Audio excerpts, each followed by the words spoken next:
Options buying. हमने option buying जब समझा तो हमें दो चीज समझ में आया, ठीक है, कि ऑप्शन बाइंग क्यों मुश्किल हो जाता है करना। क्योंकि यहाँ पर एक आपको डायरेक्शन पर तो कंट्रोल चाहिए ही, कि आपने सोचा मार्केट ऊपर जाएगा, आपने कॉल लिया, मार्केट ऊपर जाएगा तभी कॉल का वैल्यू बढ़ेगा, राइट। आपने सोचा मार्केट नीचे आएगा, आपने पुट खरीदा, तभी मार्केट का पुट का वैल्यू भी बढ़ेगा, राइट, ऑप्शन बाइंग में। प्लस इसके साथ क्या आ जाता है, एक मोमेंटम। सिर्फ और सिर्फ डायरेक्शन से सही हो जाने पर ही पैसा बन जाए ऐसा जरूरी नहीं है ऑप्शंस के अंदर, स्पेशली ऑप्शन बाइंग के अंदर। क्यों? क्योंकि there are lot of things जो इसके साथ आता है। आपने पढ़ा था थीटा डीके के बारे में, तो अब जब आप ऑप्शन बाइंग करने जा रहे हो तो ऑब्वियस सी बात है कि आपको दो चीजों पर कंट्रोल होना चाहिए। फर्स्ट थिंग फर्स्ट, कि आपका डायरेक्शन क्लियर होना चाहिए कि भैया मार्केट ऊपर जाएगा, भैया मार्केट नीचे आएगा, ये आपको क्लियर होना चाहिए। इसके साथ क्या क्लियर होना चाहिए, इस कि वो मोमेंटम के साथ चले। मतलब आपने सोचा कोई XYZ स्टॉक है, ये ऊपर जाएगा, ठीक है, ये जाता तो है ऊपर लेकिन धीरे धीरे धीरे धीरे करके जाता है, टाइम निकालते हुए गुजारते हुए जाता है। तो इन दैट सिनेरियो आप ऑप्शन बाइंग में पैसा नहीं बना पाओगे। भले आप डायरेक्शन से सही हो गए लेकिन ऑप्शन बाइंग आपको मदद नहीं करेगा। क्यों? क्योंकि वो जो धीरे धीरे ऊपर जाएगा तो वो जो टाइम ले रहा है चलने में, जिसके कारण उस पर थीटा डीके काम करता रहेगा और उसके प्रीमियम को टुवर्ड्स जीरो लेकर जाएगा वो, ठीक है। तो अगर आपको ऑप्शन बाइंग में पैसा बनाना है तो the only thing which is going to help you is that कि आपको डायरेक्शन का नॉलेज होना चाहिए कि हाँ भैया ये ऊपर जाएगा, हाँ भैया ये नीचे आएगा।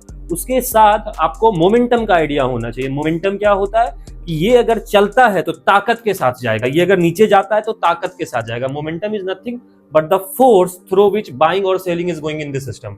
मतलब जिस ताकत के साथ बाइंग या सेलिंग हो रहा है सिस्टम में, उसी को हम मोमेंटम बोलते हैं। तो आपको अब दोनों चीजों पर कमांड करना पड़ेगा अगर आपको ऑप्शंस बाइंग के अंदर पैसा कमाना है। तो आज हम कोशिश करेंगे उसी मोमेंटम को समझने का, कि मोमेंटम कैसे समझते हैं, और एक एग्जांपल से समझने की कोशिश करेंगे कि व्हाट इज दिस मोमेंटम, ठीक है। अब एक उदाहरण लेते हैं। अगर हमने सपोर्ट एंड रेजिस्टेंस का क्लास आपने किया है तो आपको याद होगा कि मैंने बोला था कि लेट्स से यहाँ पर एक रूम है, यहाँ पर मैं एक डांसिंग बॉल जोर से पटकता हूँ। अब डांसिंग बॉल पटकता हूँ तो क्या होगा, एक बार वो फ्लोर पर जाएगा, एक बार ceiling, floor ceiling, floor ceiling, floor ceiling. इसमें से सीलिंग टूट गया तो बॉल ऊपर निकल जाएगा, अगर फ्लोर टूट गया तो बॉल नीचे चला जाएगा, हाइपोथेटिकली। अब इसी में एक चीज और ऐड ऑन कर लीजिए कि अगर मैं बोलता हूं ये सीलिंग टूटता है, बॉल ऊपर जाता है, तो अगली बार बॉल कहां रुकेगा, नेक्स्ट सीलिंग पर, जो इसके ऊपर सीलिंग होगी। मतलब वो सीलिंग क्या हुआ, बॉल के लिए हडल हुआ, ठीक है। लेकिन बीच में अगर मैं बोलता हूं यहां से लेकर वहां तक में कोई रुकावट नहीं था, तो क्या वो रुकेगा? नहीं रुकेगा, चलता रह जाएगा ऊपर। लेकिन मैं बोलता हूं इसके ऊपर जो एक टेबल रखा हो और गया बॉल नीचे से, इसको तोड़ा और जाकर टेबल में टकरा गया, तब फिर तो वो नीचे आ जाएगा, उसके लिए वही सीलिंग हो जाएगा, राइट। लेकिन अगर टेबल ना हो, कुछ भी ना हो, तो वो निकलते रह जाएगा और जाकर अगली सीलिंग में तो उसको टकराना ही है। लेकिन अगर बीच में कोई हडल नहीं मिला तो वहां तक जाता रहेगा वो, right. Hypothetically there is high possibilities, ठीक है। अब इसमें एक चीज और आता है कि इनर्शिया। अगर आपको पता होएगा कि ताक कितनी, अब हो सकता है ना कि बॉल मैंने थोड़ा जोर से पटका हो इसलिए अगला सीलिंग तक जाए, हो सकता है कि पटका टूटा, हडल भी नहीं हो, गया हो बीच में, लेकिन उसने अपना इनर्शिया खो दिया और बीच से गिर गया, ये भी हो सकता है। दोनों कंडीशन है। तो दोनों कंडीशन पर समझिए कि जब प्राइस चलता है ना, कोई रेजिस्टेंस तोड़ते हुए निकलता है, ठीक है, तो इट मैटर्स कि कितनी इनर्शिया के साथ जा रहा है, वो कितनी ताकत के साथ उसने तोड़ा है। अगर बहुत ताकत के साथ तोड़ा है तो ऑब्वियस सी बात है, देयर इज द पॉसिबिलिटीज कि राइड लंबा जाएगा। लेकिन अगर उसने बहुत ताकत से नहीं तोड़ा है, जाएगा एक बार के लिए, निकलेगा जब तो बहुत ताकत से निकलेगा, लेकिन फिर घूम भी सकता है वो, ठीक है। तो इसी बेसिक से कंसेप्ट को जो है ना हम प्राइस पर इंप्लीमेंट करने की कोशिश करेंगे। अब प्राइस पर हमें क्या ढूंढना है, ठीक है, ट्रेड लीजिए, रखिए, चलता है। जैसे आप अभी भी देखोगे ये सारे ट्रेड्स हैं मेरे, जितने भी ट्रेड्स यहाँ पर मैंने लिया हुआ है, ठीक है, बजाज फाइनेंस, भारतीय एयरटेल, HCI, टेक महिंद्रा, ये सारे ट्रेड्स जो है मेरे पोजिशनल ट्रेड्स हैं, ठीक है। इसको मैं लेकर रखा हुआ हूँ, ठीक है। तो मैं आपको आज जो आप समझोगे वही चीज समझोगे स्टॉक ऑप्शंस में पोजिशनल ट्रेड्स कैसे लेते हैं, ठीक है। तो सबसे फर्स्ट थिंग फर्स्ट आपको क्या समझना है कि आपको समझना है कंसेप्ट ऑफ ब्रेकआउट। ब्रेकआउट मतलब क्या हो गया कि एक ऐसा रेजिस्टेंस जो टूटा और टूटने के बाद ऊपर गया।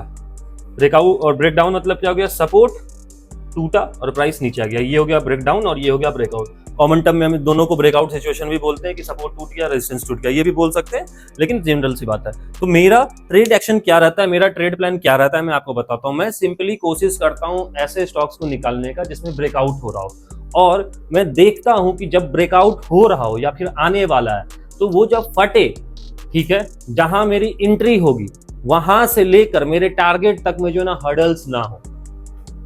अगर मैं उसको ग्राफिकली आपको समझाने की कोशिश करूं तो मैं एक ऐसे ब्रेकआउट को ढूंढने की कोशिश करता हूं ऑप्शन बाइंग के लिए कि फॉर एग्जांपल मैं बोलता हूं दिस इज द जून, तो ब्रेकआउट जब आया, प्राइस ऊपर जाना स्टार्ट हुआ, तो पहले प्रायर चार्ट पर, पहले पीछे तरफ कहीं भी हडल्स ना हो। हडल्स का मतलब होता है प्राइस पे कंसोलिडेशन, कि प्राइस में कोई कंसोलिडेशन ना हो, कहीं भी जो है पीछे की तरफ प्राइस रुका ना हो, कंसोलिडेट ना किया हो, ठहरा ना हो।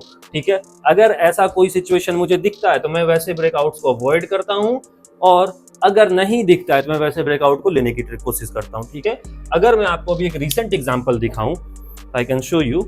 भारतीय एयरटेल एनालिसिस हमेशा डेली चार्ट पे करता हूं मैं। Resistance multiple times, at least lookout की 3 टाइम्स जो है रेजिस्टेंस फेस किया हो मार्केट ने, मिनिमम 3 टाइम्स। तो फर्स्ट टाइम, सेकंड टाइम, तीसरी टाइम जब ये टूटा तो आई कंसिडर इट 3 टाइम्स। 1 2 3, 2 बार तो कैंडल यहीं टच कर गया, एक बार, तीसरी बार। ठीक है, जब तीसरी बार इसको तोड़ने आया, ठीक है, अब अगर आप देखिएगा there was no hurdles in this. ठीक है, कोई हडल नहीं था। ये जब टूटा तो अगर मैं पीछे की तरफ जाऊं चार्ट पर, तो क्या आपको कहीं पर भी हडल्स दिख रहा है? चौथी बार या पांचवी बार जब इसको तोड़ने के लिए आया तो मैं यहाँ पर एंट्री ले रहा हूँ। ठीक है, मैंने यहीं पर एंट्री प्लान की। अब आप अगर देखिएगा यहां से ऊपर की तरफ देखिए तो कहीं भी रुका हुआ है, कंसोलिडेट किया है प्राइस ऐसे ऐसे ऐसे ऐसे ऐसे ऐसे ऐसे करके? नहीं किया है। ये जोन था, राइट, यहां पर किया है, लेकिन मैंने कहां बाय किया है? इसके ऊपर। जब इसके ऊपर निकल गया, अगला कंसोलिडेशन आपको कहां दिख रहा है बता सकते हैं चार्ट पर? पीछे की तरफ ये देखिए, ये जोन दिख रहा है। कंसोलिडेशन मतलब होता है कि एक ही जगह पर जब प्राइस ने टाइम निकाल दिया हो, 2 दिन 4 दिन 5 दिन, जो एक ही जगह पर रह गया हो, अटक गया हो।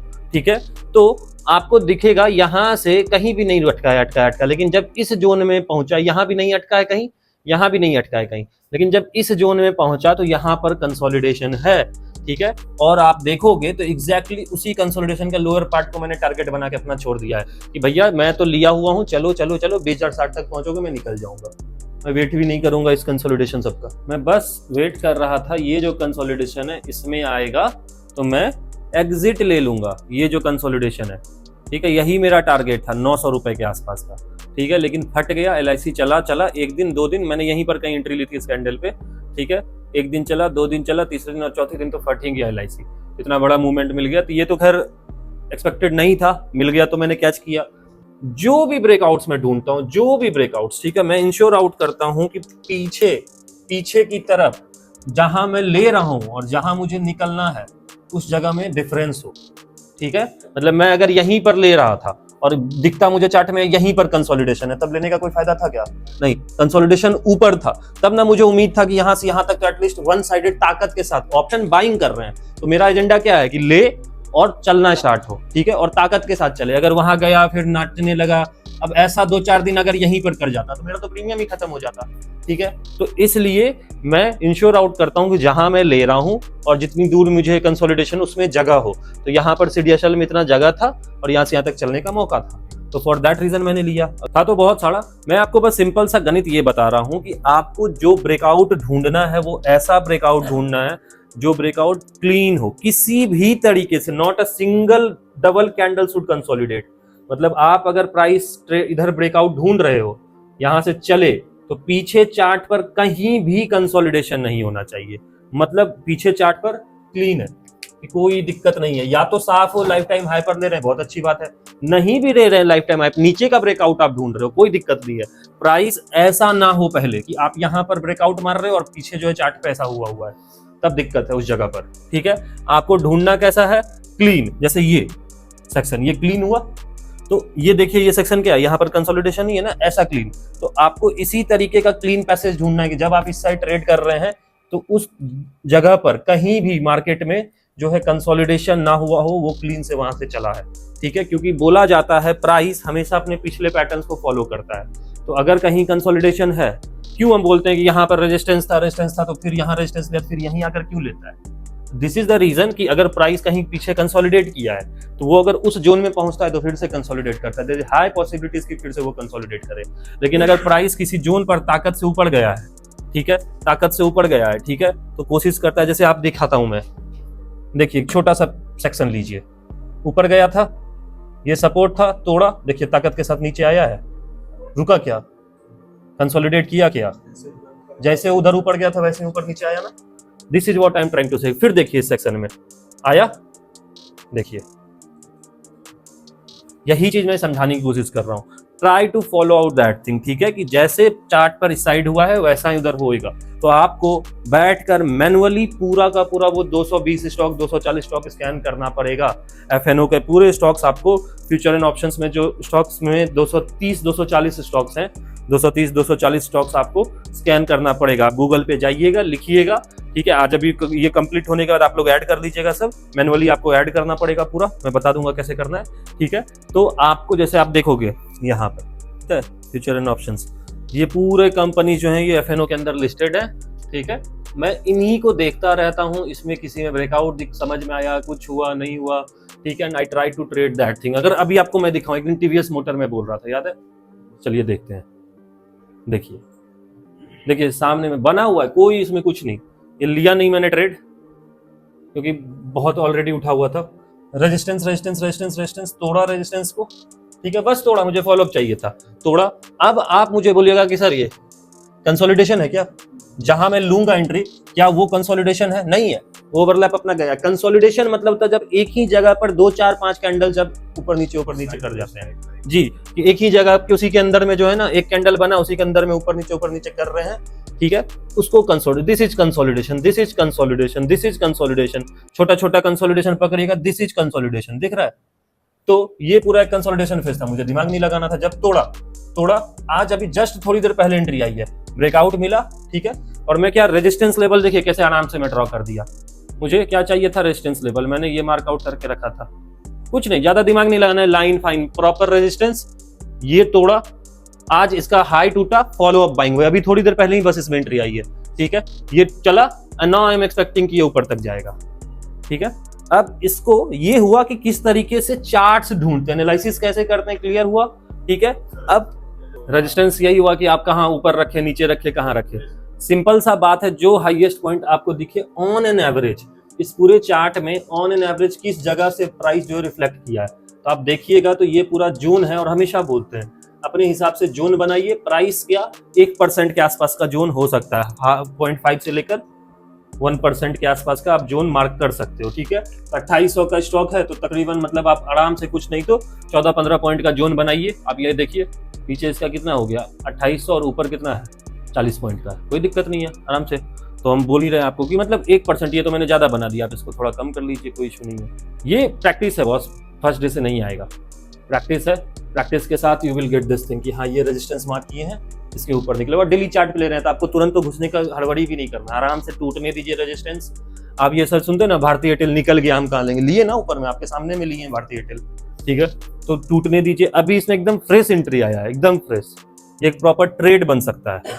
आपको अब दिखाता हूं कैसे क्या सारी चीजें, ठीक है।